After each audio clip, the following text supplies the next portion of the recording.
Class 10 विषय भूगोल, बिहार कृषि एवं वन संसाधन, इसके वस्तुनिष्ठ प्रश्न फिर सभी प्रश्न। ठीक है, सबसे पहला है बिहार में कितने प्रतिशत क्षेत्र में खेती की जाती है? बोलिए। नहीं ठीक से बताइए। बिहार में कितने प्रतिशत क्षेत्र में खेती की जाती है? 80%। खोजे हैं? 60% होगा। बिहार में 60% क्षेत्र में कृषि कराती है। चलिए अगला है, टिक लगा लीजिए। बिहार में कृषि प्रधान देश है, यहाँ 80% आबादी कृषि पर निर्भर है। 80% आबादी कृषि पर निर्भर है, हमारी जनसंख्या निर्भर है। कितनी परसेंट जनसंख्या कृषि में कार्य में लगी? राज्य में कितनी प्रतिशत जनसंख्या कृषि कार्य में लगी हुई है? अब आएगा इसका आंसर 80%। और था कितने परसेंट में खेती की जाती है? तो 60%। अगला, इनमें से कौन गन्ना उत्पादक जिला नहीं है? रोहतास। सही है। बिहार के जूट उत्पादन में है क्या हो रही है? ना गिरावट हो रही है। जूट उत्पादन गिरावट हो रही है, बिहार में जूट उत्पादन नहीं हो रहा ठीक से। अगला, तंबाकू उत्पादन क्षेत्र है कौन? गंगा का दियारा। कोसी नदी घाटी परियोजना कब शुरू हुआ था? 1954 में। देख लीजिएगा, ठीक लगा लीजिए, अभी देख लीजिएगा। गंडक परियोजना का निर्माण किस स्थान पर हुआ था? वाल्मीकि नगर में। चलिए कोई बात नहीं है, आंसर तो है, देखिए करिए। बिहार में नहरों द्वारा सर्वाधिक सिंचाई किस जिला में होता है? रोहतास में होता है। कहाँ होता है? बिहार में कुल कितने अधिसूचित क्षेत्र में वन का विस्तार है? 6374 किलोमीटर में। अगला, कुशेश्वर स्थान किस जिला में स्थित है? कुशेश्वर स्थान दरभंगा में ना है? कांवर झील कहाँ पर है? बेगूसराय जिला में है। कांवर झील कहाँ पे है? बेगूसराय जिले में है। संजय गांधी जैविक उद्यान किस नगर में है? पटना में है, चिड़ियाघर है। चलिए लघुत्तरीय प्रश्न, बिहार में धान की फसल के लिए उपयुक्त भौगोलिक दशाएं का उल्लेख कीजिए। तो बिहार में 20 से 27 डिग्री सेल्सियस तापमान है, जो धान के लिए अच्छा है। यहाँ पर 75 से 200 सेंटीमीटर वर्षा होती है, जो धान के लिए अच्छा है। जलोढ़ मिट्टी है, धान के लिए अच्छा है। समतल एवं निचला जमीन है, जो धान के लिए अच्छा है। सब कुछ धान के लिए अच्छा है, इसलिए बिहार में धान अच्छा होता है। अगला है, बिहार में दलहन के उत्पादन के विवरण बताना है आपको। तो बिहार में दलहन कहाँ कहाँ पे कौन कौन खेती होता है? दलहन में चना, मसूरी, खेसारी, मटर, मूंग, लहरी, उड़द, ये सब ज़्यादातर दलहन होता है। हाँ, और कहाँ कहाँ होता है? तो ये होता है पटना जिला में सबसे ज़्यादा, उसके बाद औरंगाबाद, कैमूर जिला में दूसरा और तीसरा स्थान है। सबसे ज़्यादा दाल कहाँ हो रहा है? पटना जिला में। दूसरा नंबर बाद औरंगाबाद में और कैमूर में। ठीक है, तीसरा दूसरा पे। अगला है, कृषि बिहार की अर्थव्यवस्था का रीढ़ है, इस कथन की व्याख्या कीजिए। मतलब देखिए क्यों है बताइए। तो देखिए, बिहार एक कृषि प्रधान राज्य है, पता है, क्योंकि बिहार में 80% जनसंख्या जो है खेती बाड़ी पर निर्भर है। झारखंड के अलग हो जाने के बाद बिहार के पास कुछ भी नहीं बचा, कोई उद्योग नहीं, कोई कारखाना नहीं, कोई कल कारखाना नहीं। क्या बच गया? खाली खेती करने के लिए जमीन है, जो बिहार के पास है वही बच गया, और लोग इसी में लग गया। और इस प्रकार से बिहार कृषि जो है ना, बिहार की अर्थव्यवस्था की रीढ़ बन गई। मतलब कि पैसा कमाने का मेन मुद्दा क्या बन गया? खेती। बिहार में पैसा कहाँ से आएगा? तो खेती से आएगा, दूसरा कोई चारा था ही नहीं। अगला है, नर्मदा घाटी परियोजना के मुख्य उद्देश्य क्या है? तो नर्मदा घाटी परियोजना हो चाहे कोनो नदी घाटी परियोजना हो, क्या क्या उद्देश्य होता है? पन बिजली उत्पादन करना, यही ना है? अच्छा, नर्मदा नहीं है, सीधे नदी घाटी परियोजना है। ये ठीक है, अच्छा बात है। नदी घाटी परियोजना का मुख्य उद्देश्य क्या होता है? आपको बताए थे कि नदी घाटी परियोजना को बहुउद्देशीय परियोजना कहते हैं, क्योंकि एक साथ कई उद्देश्य की पूर्ति होता है। तो सबसे पहला बिजली उत्पादन करता है, बाढ़ पर नियंत्रण करता है, मृदा अपरदन पर नियंत्रण करता है, सिंचाई की सुविधा प्रदान करता है, पर्यटन स्थल मिल जाता है, और मत्स्य पालन हो जाता है, और यातायात की सुविधाएं भी बन जाती हैं। तो एक साथ बहुत सारी सुविधाएं मिलती है, बहुत सारे उद्देश्य की पूर्ति होती है, इसलिए क्या कहते हैं इसको हम लोग? बहुउद्देशीय परियोजना। क्या कहते हैं? चलिए, बिहार के नहरों के विकास के संबंधित समस्याएं लिखिए। बिहार में नहर बनाने आते हैं तो समस्याएं उत्पन्न आती है, क्या कारण है? तो देखिए, किस कारण है कि जल का असमान वितरण, सब जगह जल एक जैसा नहीं रहता है, पता है ना? बिहार में सब जगह जल एक जैसा है नहीं है। पूंजी का अभाव, बिहार में होता पूंजी नहीं होता हो पाता है कि नहर बन पाए। और तीसरा नंबर बात, धरातल का स्वरूप, यहाँ का धरातल का स्वरूप ऐसा है कि अभी नहर बना दीजिएगा, फिर कुछ दिन बाद मिट्टी से भर जाएगा। नहर बनाते रहिए, मिट्टी से भरते रहेगा, नहर यहाँ पे विकसित हो भी नहीं करता है। कितना नहर बना, मनहरपुर जो नहरें हैं, अभी नहर से पानी पटाई हुई रहा, देखबे करते हैं, कुछ नहीं होता है, कोई फायदा नहीं होता है नहर से।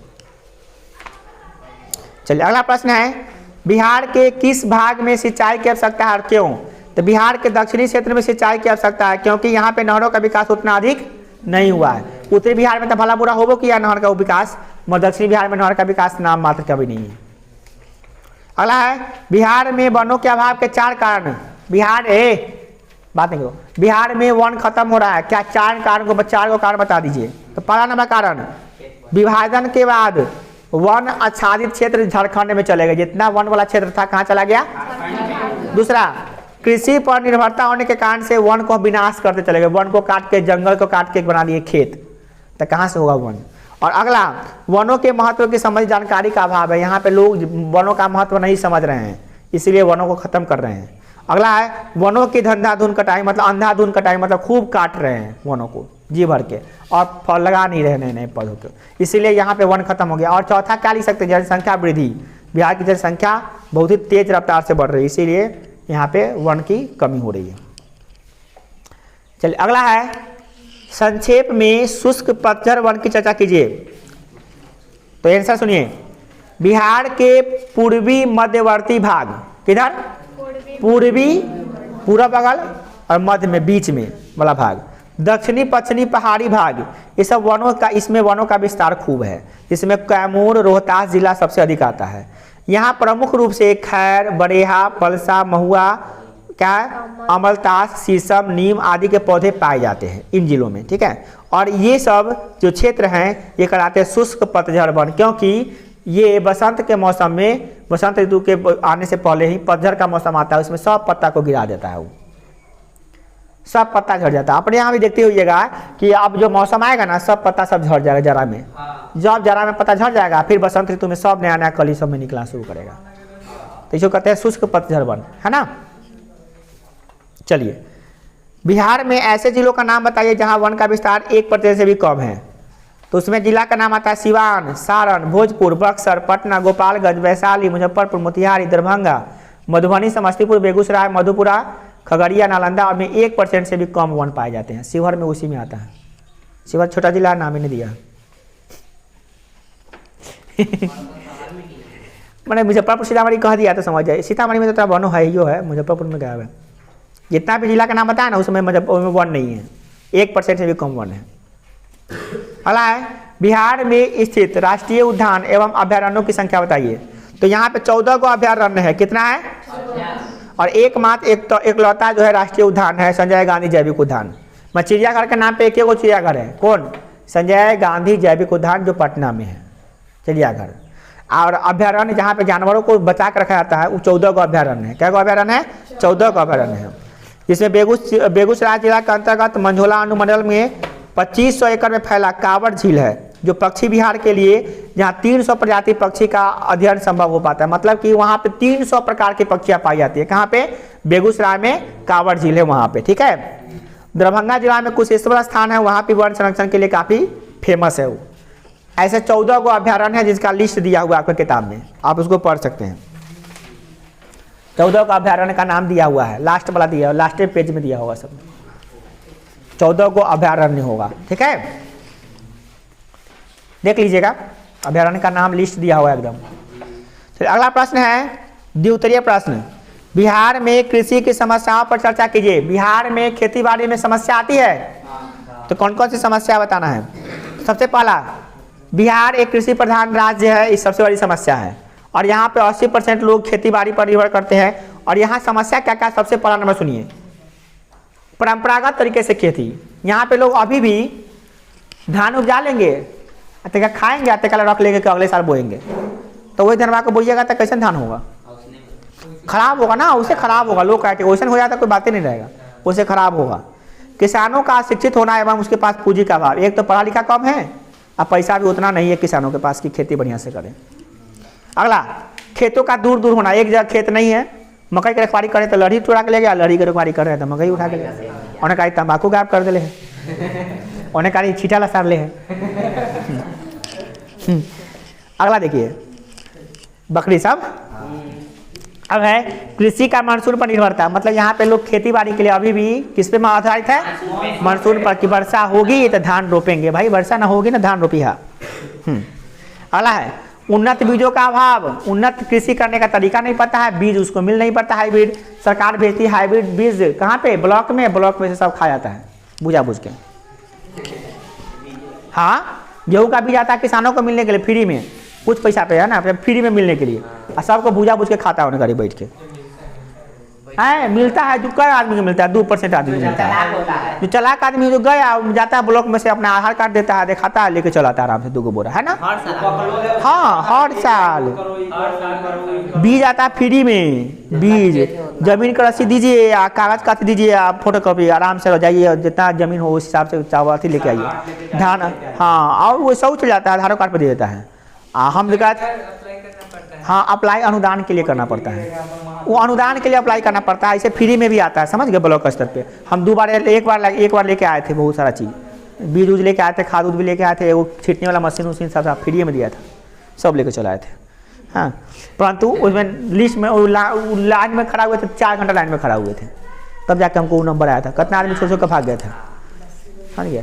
और खाद कति मिला जानते हैं? गोबर वाला खाद मिला था, गोबर का खाद जो कंपोस्टिंग खाद वो मिला था। अच्छा होता है खाद, वो अच्छा खाद होता है वो। मगर सरकार का योगदान कितना मिलता है जानवे करते हैं? सब कुछ पे सब्सिडी आता है। कई आदमी सब्सिडी उठाता है, पंप सेट करने के लिए सब्सिडी आता है, ट्रैक्टर करने के लिए सब्सिडी आता है, खेती करने के लिए सब्सिडी आता है। 5 लाख का ट्रैक्टर 2 लाख में मिलता है, तो लोग खरीदता क्या वो? 5 लाख का ट्रैक्टर 2 लाख में दे रहा है सरकार। 50,000 के पंप सेट मात्र 10-15 हज़ार में दे देगा आपको, बाकी सब पैसा सरकार देती है सब्सिडी में। कै % लोग खरीदता है। लोगों को जानकारी नहीं पता चलता कि कब फॉर्म भराता है। जिसको जानकारी पता चलता है वो चुपचाप रहता है, कहते ना बताओ पड़ोसी को, जान जाएगा वो बताइए नहीं करता पड़ोसी को। आप पड़ोसी को बताने में चला भी जाएगा तो बड़े बड़का काबिलियत बन गई। कैसे बताने जाएगा? समस्या यहाँ पे है। फ्री का एडवाइस कोई लेता नहीं यहाँ पे, ना कोई देना चाहता है। फ्री में एडवाइस दिया तो लोग काबिलियत बनी चाहिए, कौन जाएगा फ्री में भैंस के आगे बीच बजाए, छोड़ देता है ऐसे ही। हाँ, उन्नत किस्म का न तो बीज मिलता है, न खाद, न कृषि यंत्र। यातायात के साधनों का अभाव है। जनसंख्या पर बढ़ती हुई दबाव है। जनसंख्या इतना न बढ़ गया है कि धान उपजाओ अपने खाओ, अपने उपजाओ अपने खाओ, अपने उपजाओ अपने खाओ वाला सिस्टम चल रहा है। अपने उपजाते जाओ अपने खाते जाओ, तो फिर कैसे तरक्की होगा बिहार का? लोगों में एकता का अभाव है, लोग एकता रखबे नहीं करता। कोई का योजना आता है सब ऊपरे ऊपरे लेके चल जाता है, बाकी सब मुँह ताकत रह जाता है। ये कुतरू वाला हाल हो गया, जिसका टंगड़ी मजबूत है वो जाकर हड्डी छीन लेता है, बाकी सब मुँह ताकत रहता है। समझ गए? अपने बिहार में वही हाल है, कोई योजना सरकार का नहीं मिलेगा आपको। आप गरीब हैं, आप तालमेल नहीं रखते हैं, 6-5-9 में नहीं रहते हैं, तो आपको कुछ का लाभ नहीं मिलेगा। 6-5-9 में रहिएगा तो आपको तुरंत सरकार का योजना का पता लाभ मिलेगा और सब जगह से लाभ मिलते रहेगा। कभी ये योजना तो कभी वो योजना, कभी वो योजना के पैसा लेते रहिए, ठगते रहिए। आज 6-5-9 में नहीं है, सीधा साधा आदमी जैसे हमारे तरह आदमी है, भर दिन पढ़ाने में चक्कर में रहिए तो ही पता लगा कौन योजना आया कौन आया नहीं। अब चेको करने के लिए समय नहीं है, कौन जाएगा उसमें पता करने, छोड़ देता है, उसे रह जाता है। हमारे नाम से कुछ आता भी होगा तो उसे चल जाता होगा वापस, चाहे दूसरा आदमी उसका फायदा उठाता है। आगे देखिए, बिहार में कौन कौन सी फसलें उगाई जाती है, किसी एक फसल के बारे में बताइए। तो बिहार में धान, गेहूँ, मकई, जौ, गन्ना, तंबाकू, महुआ, ज्वार, दलहन, तिलहन, सब तरह तरह की फसलें, सब्जियाँ, फल फूल सब उगता है, सब उजा के खा जाता है यहाँ पे। आप सब देखते हैं ना, गोभी कैसे बिकता है देखते हैं, 80 रुपये किलो। परवल कैसे है, 60 रुपये किलो। मुरई कैसे है, 30 रुपये की, 40 रुपये किलो। पता है मुरई 2 रुपये किलो पूछता नहीं, लोग 40 रुपये किलो खरीदना पड़ रहा है। कल गए सब्जी खरीदने जाते हैं ना तो 5 रुपये लेके जाते हैं, सोचते कथी खरीदे और कथी छोड़ दे, समझ में नहीं आता, कन्फ्यूज हो जाते हैं। गरीब आदमी जाएगा ना सब्जी खरीदने, बेचारा भाग आता है वहाँ से देख देख के दाम। क्या लगी? पहले देखिए कारण, देखिए कारण सिंपल है कि हम लोग का जमीन बाड़ी में पड़ा हुआ है। पहले उतने जमीन में हम लोग इतना उपजा लेते थे कि खाते खाते लोग बाजार में बेचने जाते थे। हमको याद है खुद, आज वही जमीन उतना पड़ा हुआ है, हमको याद में उपजाने के लिए नहीं है। तो सब आदमी तो यही सोचा फैशन बुलाते हैं, पैसा से आकर सभी खरीद लाएंगे। सब खरीदने के बाद तो उपजाते कौन? तो यहाँ पे उपजाने वाले की कमी हो गई, तो लो महंगा करते रहो सब्जी। आलू को छोड़ के सब कुछ महंगे हैं, वो महंगा हो गया, ऊपर क्यों नजर लग गया, आलू भी महंगा हो गया। बाकी सब पूरे बाजार भर में सबसे सस्ता सब्जी आलू मिलेगा आपको अभी भी, उससे सस्ता सब्जी कोई मिलेगा ही नहीं। शुक्र कीजिए कि आलू सस्ता है कुछ, तो सस्ता है। 25 रुपये कति मिलता है, मुरई भी नहीं मिलता है। 40 रुपये किलो मुरई दे रहा था कल गुल्ली, जिसको 2 रुपये किलो हम लोग देखते थे। अब फ्री में कोई नहीं लेता था मुरई बाजार में, ऐसे पड़ लाता था फल, कोई फ्री में देता था, कोई लेता नहीं, नहीं लेंगे मुरई भाई सर्दी हो जाएगा बोलू।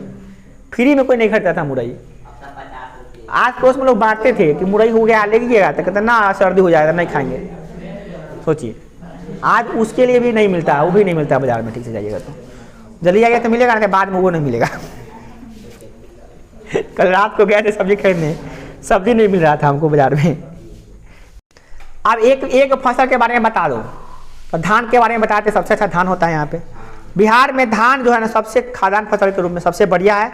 यहाँ भदई, अगहनी, गरमा तीनों प्रकार के धान उगाई जाती है। यहाँ पे अगर सालों भर धान उगा सकते हैं तो बच सकता है, बट यहाँ पे मेनली एक सीजन में हम लोग धान उगाते हैं, एक सीजन में गेहूँ उगाते हैं। ठीक है। अब पूर्वी भाग में भदई, पूर्वी जो भाग है ना बिहार का, वहाँ पे भदई धान होता है। क्या होता है? भदई धान माने भादों में होता है।